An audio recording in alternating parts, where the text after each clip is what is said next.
شروع کرتا ہوں اس پروردگار کے نام سے جو بڑا مہربان نہایت رحم کرنے والا ہے۔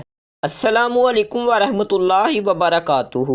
ناظرین اکرام، اللہ عز و جل کے محبوب صلی اللہ تعالیٰ علیہ وآلہ وسلم کا فرمان عالی شان ہے، روزہ عبادت کا دروازہ ہے۔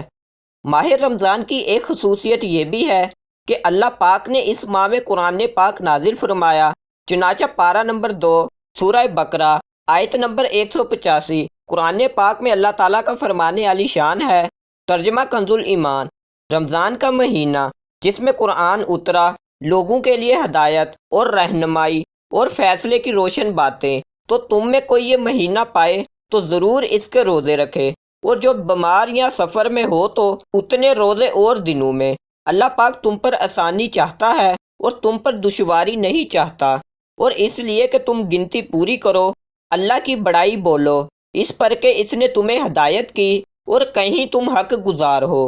ناظرین اکرام، لفظ رمضان رمز سے بنا جس کے معنی گرمی سے جلنا، کیونکہ جب مہینوں کے نام قدیم عربوں کی زبان سے نقل کیے گئے تو اس وقت جس قسم کا موسم تھا اس کے مطابق مہینوں کے نام رکھ دیے گئے۔ اتفاق سے اس وقت رمضان سخت گرمیوں میں آیا تھا، اس لیے یہ نام رکھ دیا گیا۔ مفتی احمد یار خان علیہ رحمہ فرماتے ہیں، بعض مفسرین نے فرمایا کہ جب مہینوں کے نام رکھے گئے تو جس موسم میں جو مہینہ تھا اسی سے اس کا نام ہوا۔ جو مہینہ گرمی میں تھا اسے رمضان کہہ دیا گیا، اور جو موسم بہار میں تھا اسے ربیع الاول، اور جو سردی میں تھا جب پانی جم رہا تھا اسے جمادی الاول کہا گیا۔